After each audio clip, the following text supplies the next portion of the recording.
When you hear the word disruption, do you automatically go to the negative? Well, my guest today is James Harris. He's with Carolwood Estates in LA, and he's also been on Bravo's $1 Million Listing. And he thinks disruption of the industry is a positive thing. And he goes into that in detail. And it's really great insight for brokers, agents, real estate professionals who are just concerned about everything that's going on in the industry today with the lawsuits and the business practice changes and threats of new ways of doing business that you might not agree with. So enjoy the podcast. And I also want to say thank you to HomeBot for sponsoring this episode. James, thanks for joining me on the RealTrending podcast. Thank you so much for having me. Excited to be here and have a great convo.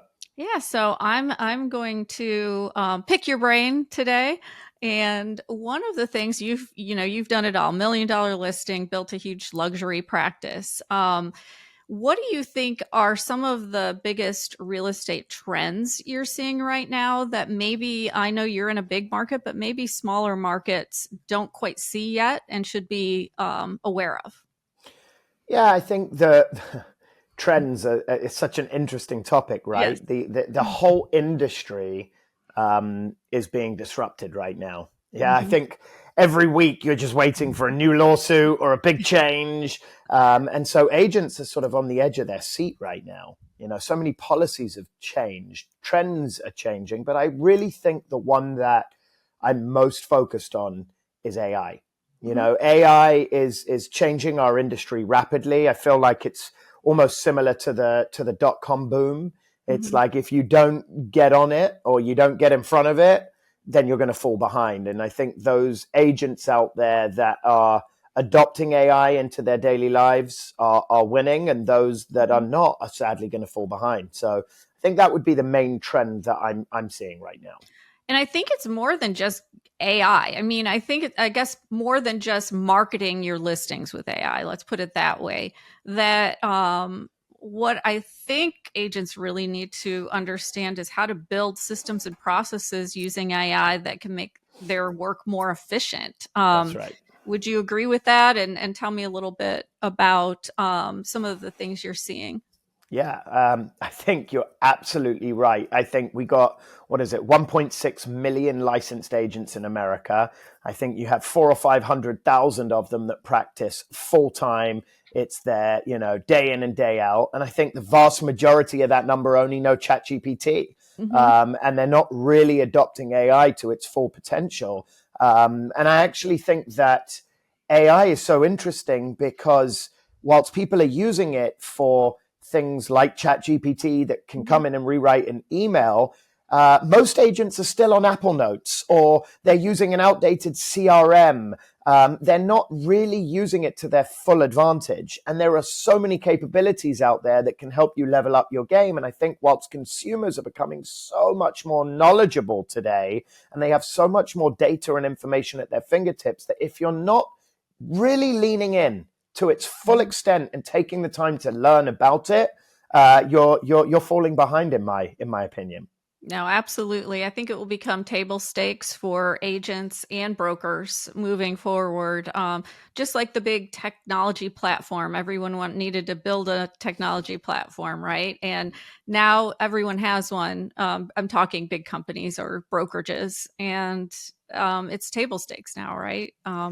It is. And I think in the real estate industry, it's such an interesting one, right? Because in the grand scheme of those big businesses that you mentioned, the real estate agent industry is actually a fairly small addressable market, right? Yeah. If you look at it on the grand scheme of things, and I don't believe that it's been fully disrupted yet. I think it's simply too expensive to build dedicated apps for niche markets, which is why you see agents going back and using things like these outdated CRMs and notes and Excel spreadsheets. And I think that AI is going to drive massive disruption into the small business sector, because typically it's taken a lot of money to build a company to disrupt a small business. Now it's going to take less money to disrupt a small business. And funnily enough, it's something I'm working on very hard at the moment as well, which we can potentially chat about a little more later.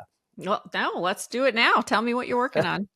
Well, can't really go into the greater detail, but I've been heads down for nearly 2 years. I think I've spent a lot of time thinking about the problems that we as agents solve for. Mm-hmm. And I think since Apple introduced the concept of apps, and I'm going back to the beginning, you've got all these different tools that were designed to serve you on the go, right? And I feel like so many different industries have been disrupted when you think about hospitality or rideshare. You think about Uber and Lyft, or even finance. I guess the list goes on, but it goes back to small businesses. How do you disrupt a small industry? Well, now that you have AI, you can take things like your notes and have a modern day AI note taker, or your CRM and have a robust pipeline for a small business.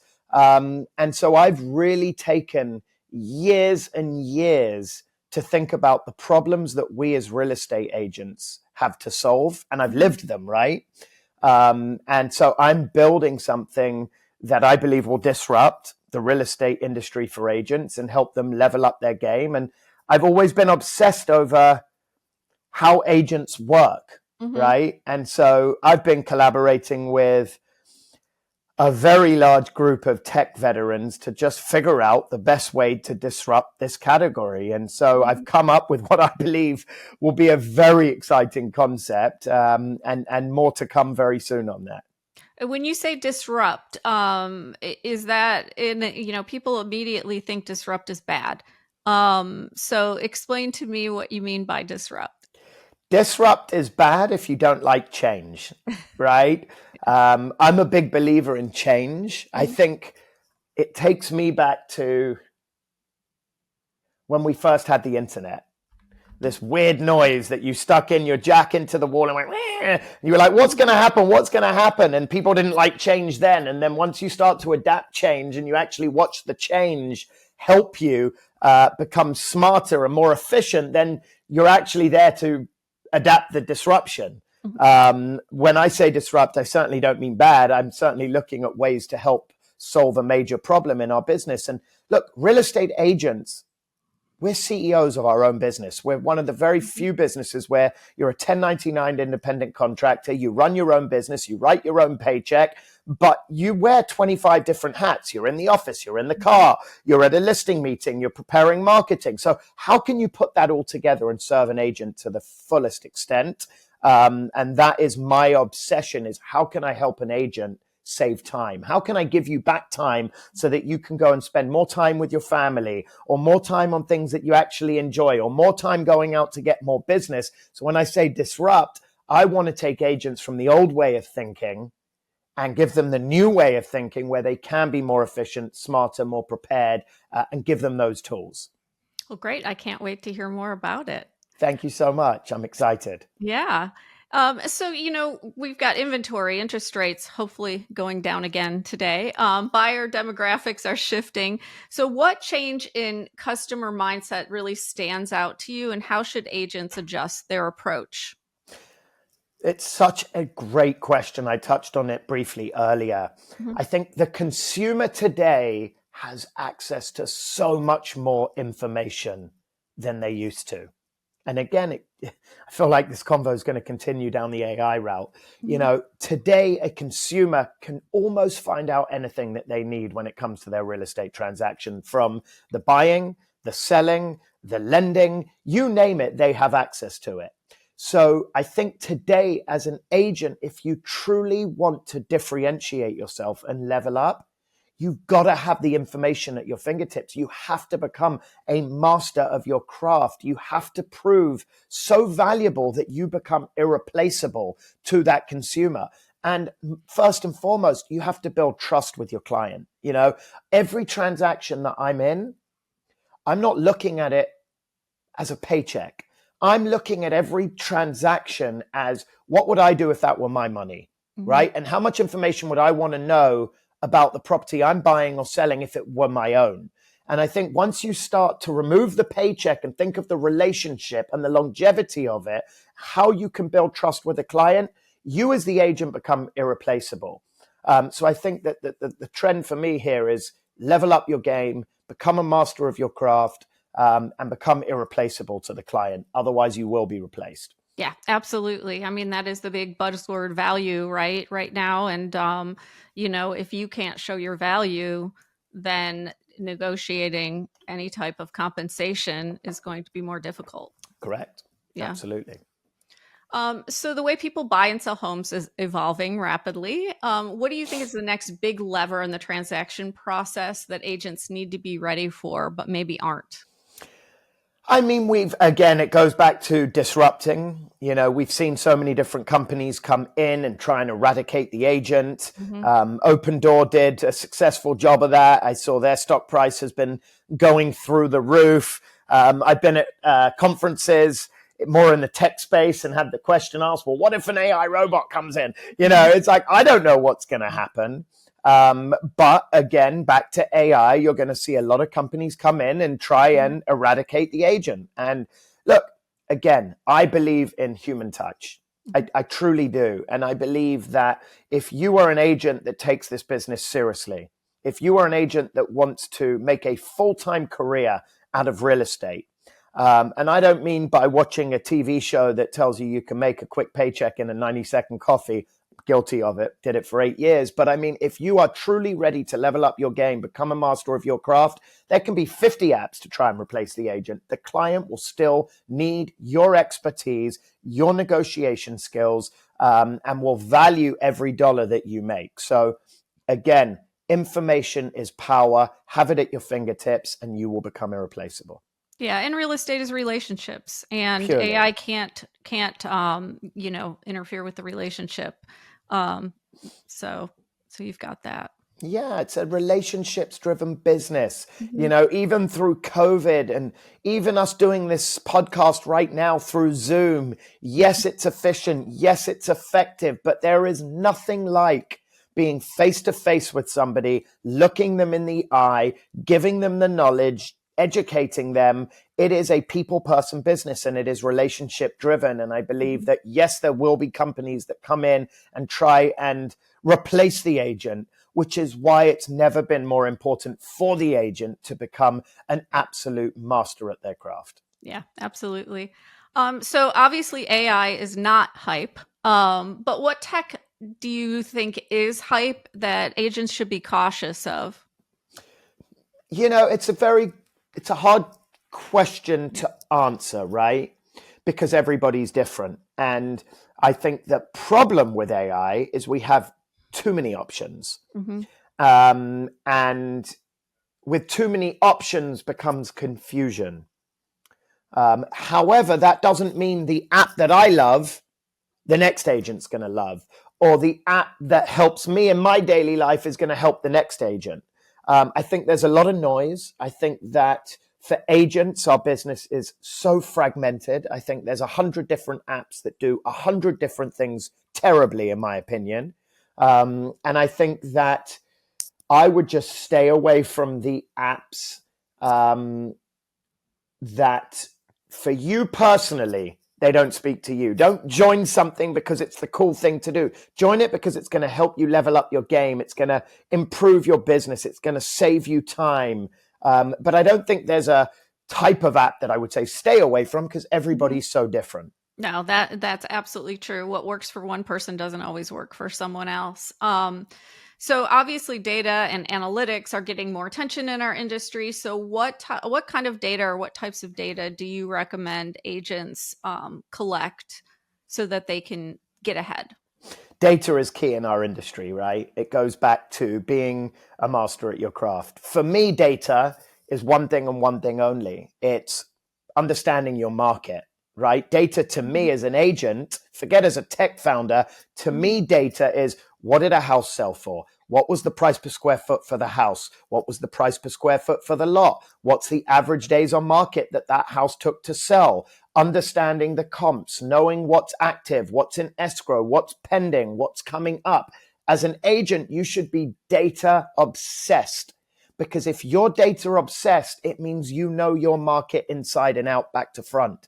If you're going to take a Sunday at 3 hours of your time and sit in open house and somebody walks in, you better make sure you understand all the data in that area so that you can prove truly valuable to a complete stranger that's just walked in, and then inherit that stranger and have them become your client. Could be one deal, could be 20, you don't know. So for me, data is metrics, and metrics is information, and information is power in our industry. Yeah, I remember, gosh, this was years and years ago, but it was always recommended that every new agent get to know every house in whatever geographic farm they were interested, whether it was for sale or not, to know the layouts of those neighborhoods, know the builders, know, everything about them, because at some point one of those houses is going to go up for sale, right? And if you Yeah. already know the information about that house, you're way ahead of everyone else. That's absolutely right. And I'll go back to AI. We Mm-hmm. have it. Firstly, we have it on the MLS. Second, we have it on AI. Like, let's take it one step further. Even think about these small business owners, right? But think about agents right now. Agents who are working with clients who are, like I said before, becoming more tech savvy, right? Mm-hmm. Your clients are becoming more tech savvy to AI.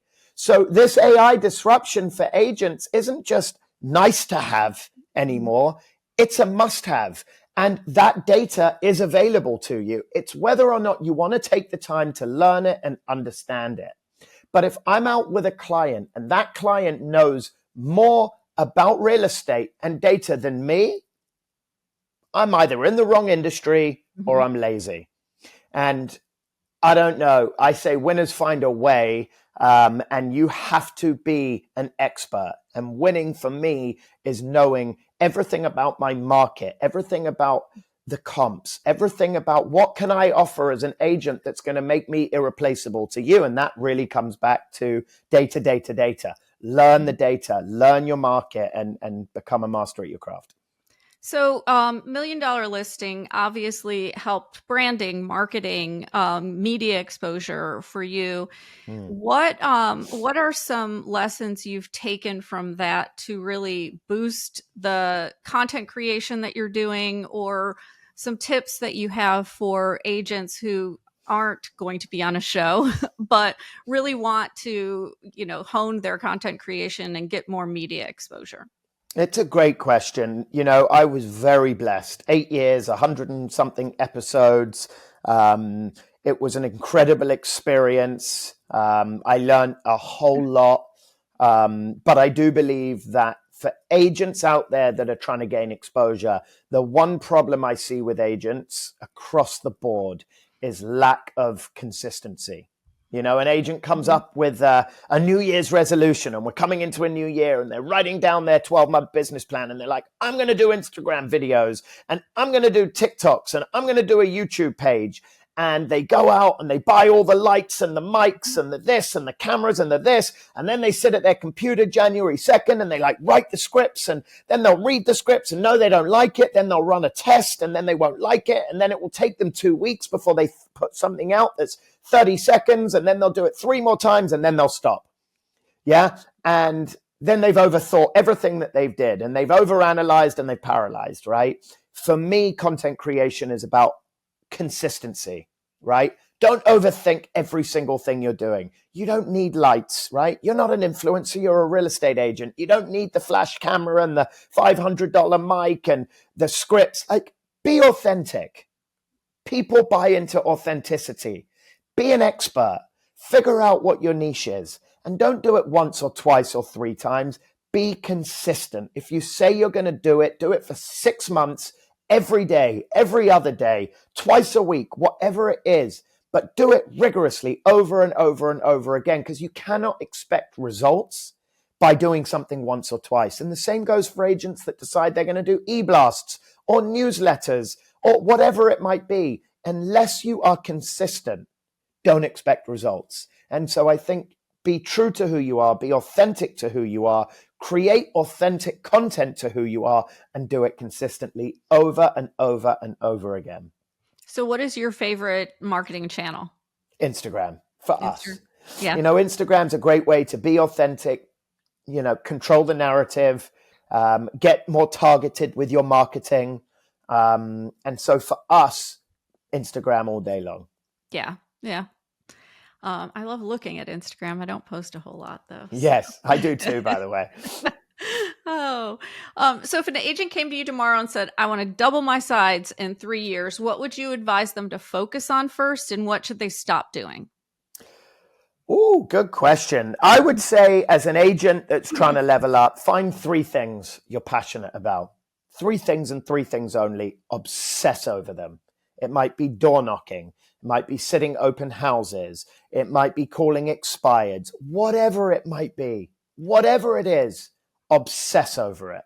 And, when we were early days, my thing was door knocking.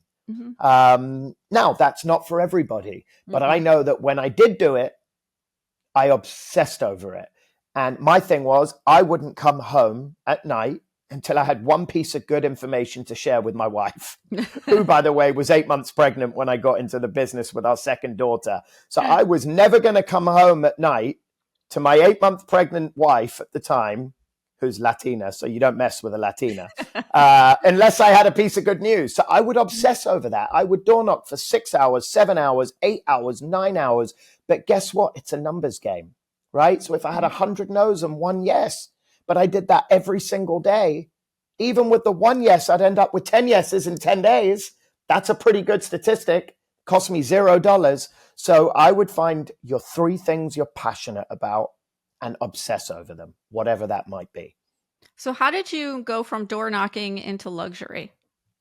One thing led to another. We door knocked a very specific market early days when LA was coming up on the development side of things.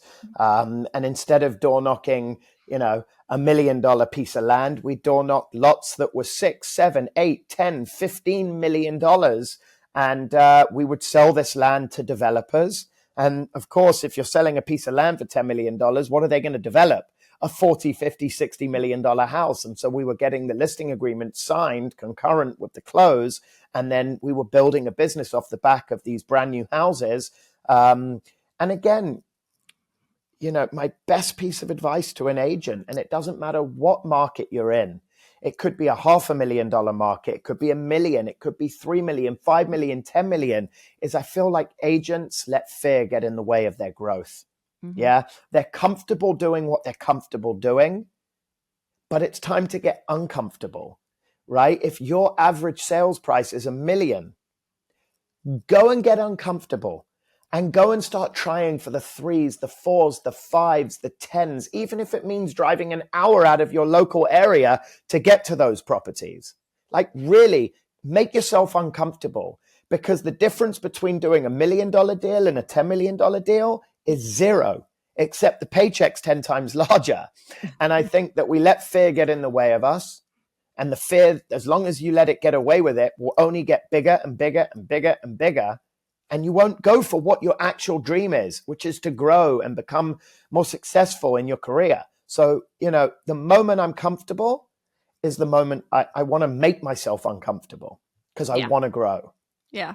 And I think you really talked about this already, but what is the mindset shift that you think is most important for agents, given all of the disruption in the industry and, the lawsuits and everything? We talked about it a little bit, but do you have any other? Yeah, I do. Perception becomes reality, right? The glass is either half full or it's half empty. I get a choice every morning I wake up to decide if that glass is half full or empty.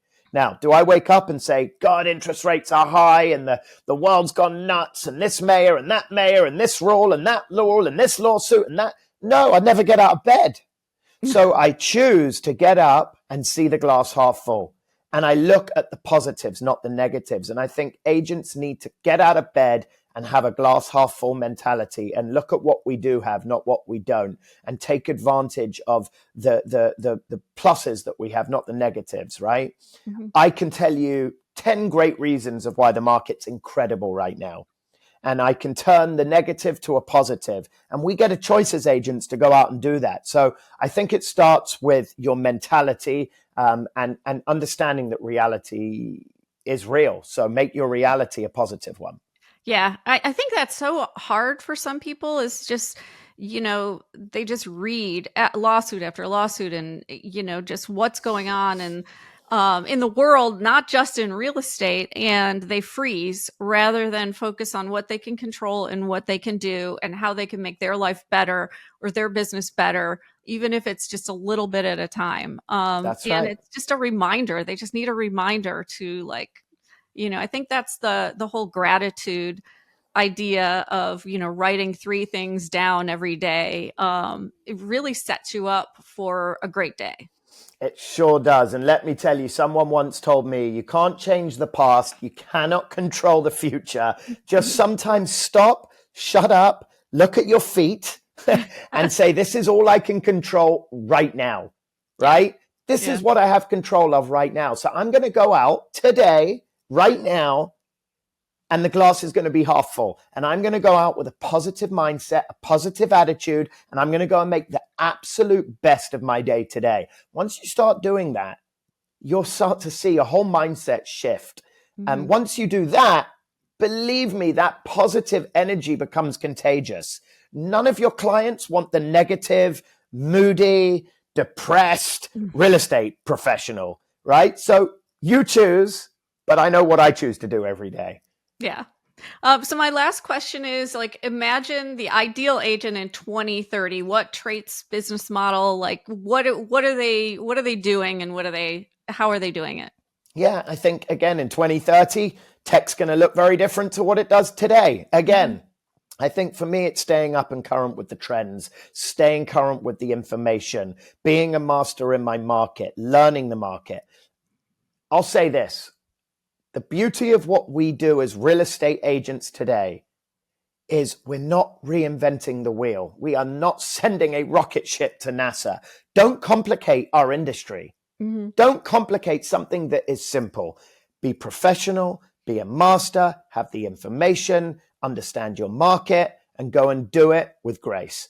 And no matter what happens next year, the year after, or in 2030, be open to adapting tech into your everyday life. Be open to learn, be open to change, and keep current with the times. Great. Well, James, thanks so much for sharing your insight on RealTrending. I appreciate you coming on. Thank you so much for having me, and let's hope interest rates come down today. Yes. Thank you. Thanks, James.